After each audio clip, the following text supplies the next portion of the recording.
और हर खेल, कबड्डी हो, फुटबॉल हो, क्रिकेट हो, आज बेटियां खेल रही हैं। मुझे काफ़ी अच्छा लग रहा है कि जो चीज़ मैंने 2009 में शुरू किया था, आज जो है एक बहुत बड़ा बरगद का पेड़ ले चुका है।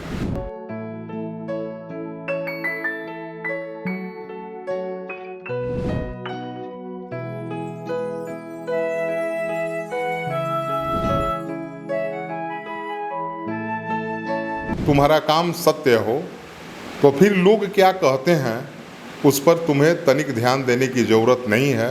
तुम सत्य सही राह पर हो और सत्य काम कर रहे हो तो फिर तुम्हें किसी की सुनने की ज़रूरत नहीं है। आलोचनाओं को और अपने काम में लगे रहना है। नमस्कार, आप देख रहे हैं एक बिहारी न्यूज़ और मैं शाम्भवी। दोस्तों, आज हम बिहार के सिवान जिला में हैं। सिवान राजनीतिक और ऐतिहासिक दृष्टिकोण से भी बहुत चर्चित जिला माना जाता है और जो कहानी आज हम आपको दिखाने वाले हैं, जिस शख्सियत से हम आपको मिलवाने वाले हैं, वो भी एक ऐसे ही चर्चित शख्सियत हैं। हमारे बीच जो आज मौजूद हैं वो ना तो कोई एक्टर हैं, ना ही कोई राजनेता, लेकिन सिवान ज़िले की तमाम बेटियों के लिए जो फुटबॉल खेलना चाहती हैं वो एक किसी एक्टर से कम भी नहीं। उन बेटियों के लिए ये हीरो हैं। हम आपको मिलवा रहे हैं संजय पाठक जी से। सर, हमारे चैनल में आपका बहुत बहुत स्वागत है। जी धन्यवाद। और आप लोगों का भी जो है यहाँ पर एक्सप्लोर मीडिया, जो एक बिहारी न्यूज़ चैनल के तमाम टीम मेंबर्स को और दर्शकों को मेरे तरफ से प्रणाम और आप सभी का यहाँ पर हार्दिक स्वागत है, अभिनंदन है। और इस गांव की बेटियों की कहानी जो है पूरे विश्व को दिखाने के लिए आप लोगों को बहुत बहुत धन्यवाद। ऐसे तो सर किसी पहचान के मोहताज नहीं, लेकिन हम आपको बता दें कि इन्होंने 2009 में शुरुआत की थी 2 लड़कियों को फुटबॉल सिखाकर, और फिर ये सिलसिला चलता रहा।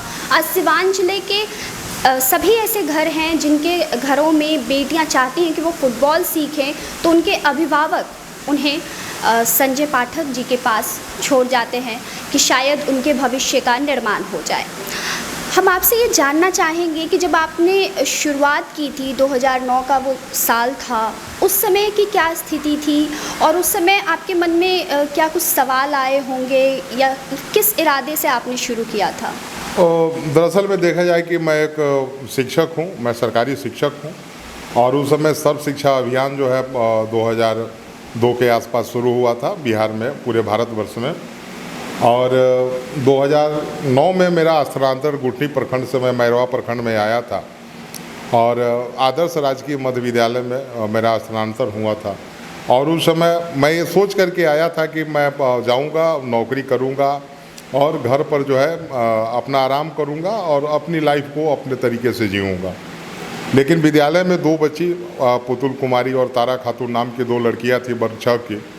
और भारत सरकार का एक महत्वाकांक्षी खेल योजना शुरू हुआ था पाई का, जो ग्रामीण क्षेत्र के बच्चों को जो है, बालक एवं बालिकाओं को तराश करके एक प्लेटफॉर्म देना था।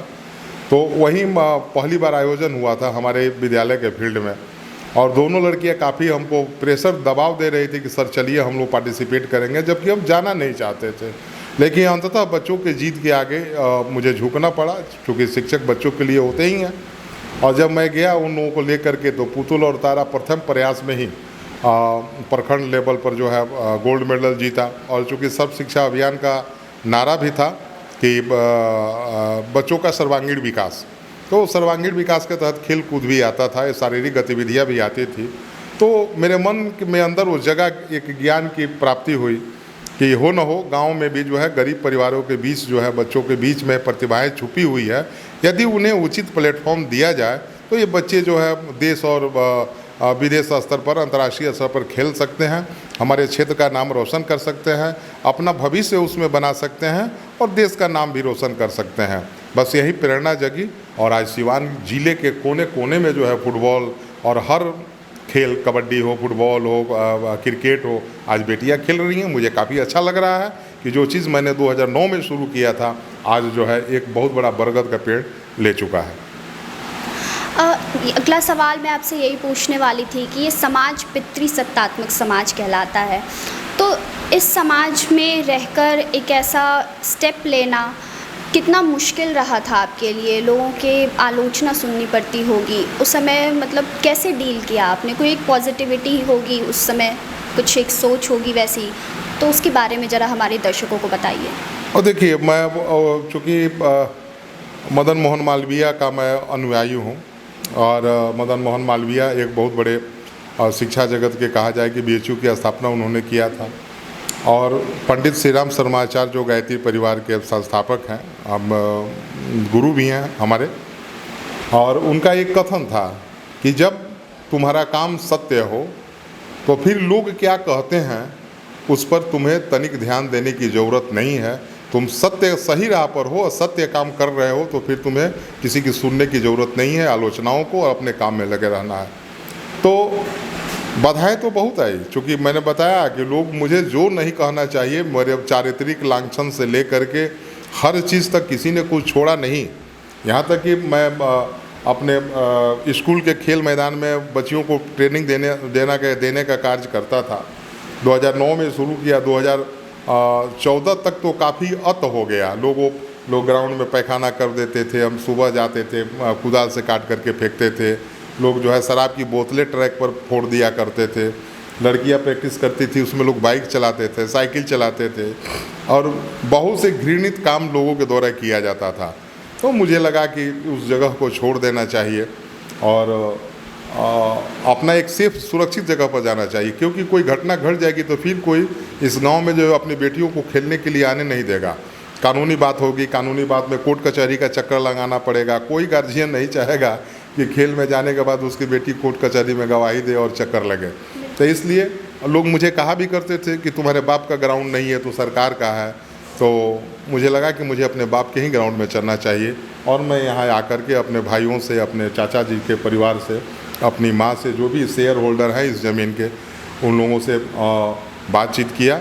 और बातचीत करने के बाद पहले तो अपने निजी ज़मीन में गेहूं की फसल खड़ी थी, उसी को मैंने जुतवा दिया और जुता करके ग्राउंड बना दिया।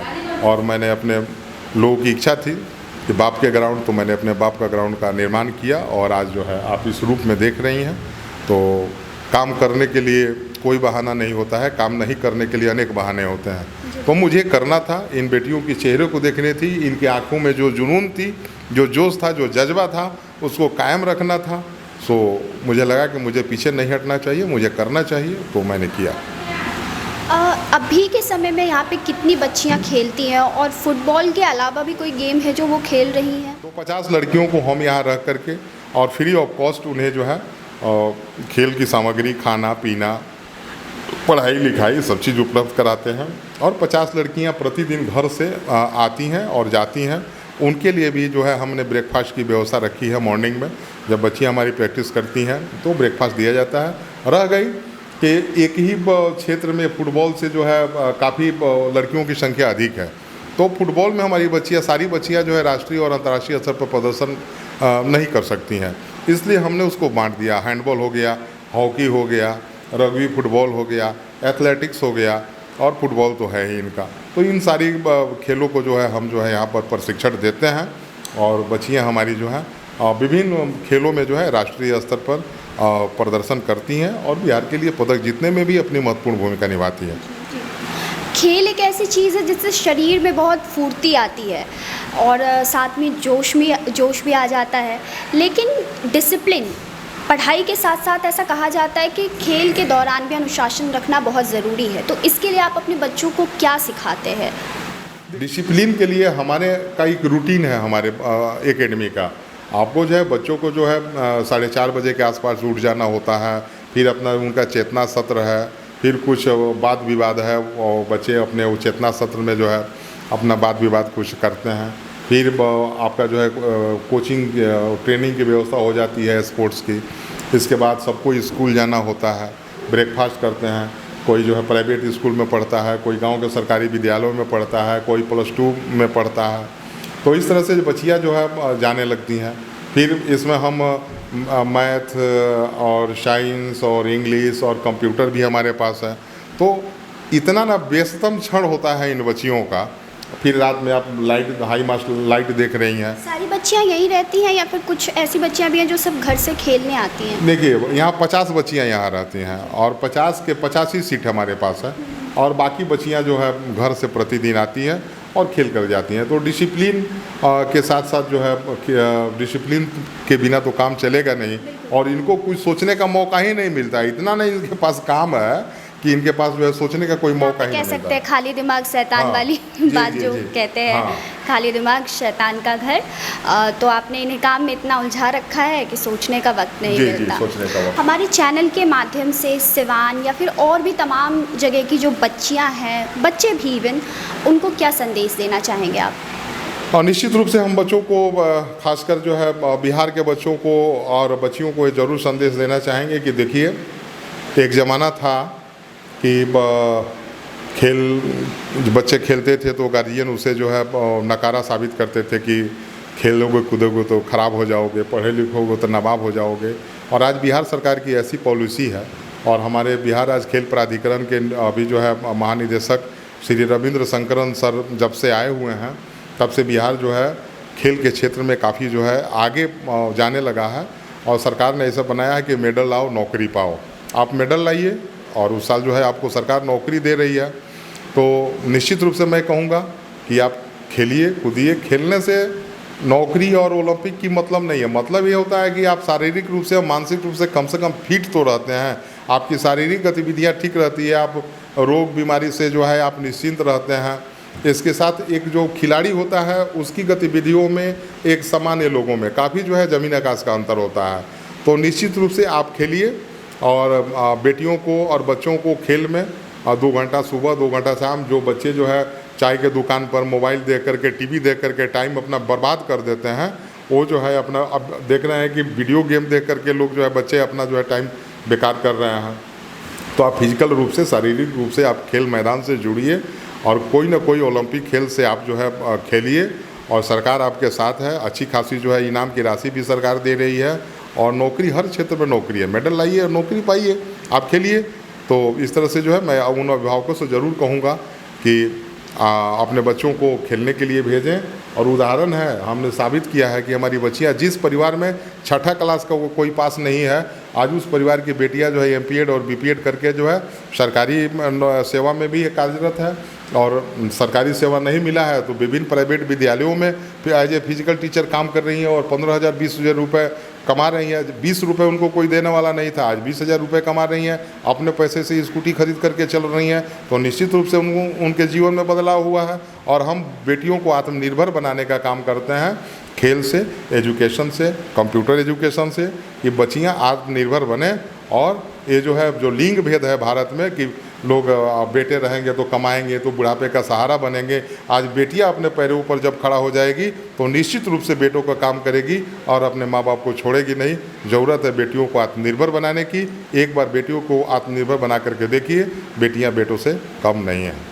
बहुत बहुत धन्यवाद सर, हमसे बात करने के लिए। चलिए, आपको भी बहुत बहुत धन्यवाद।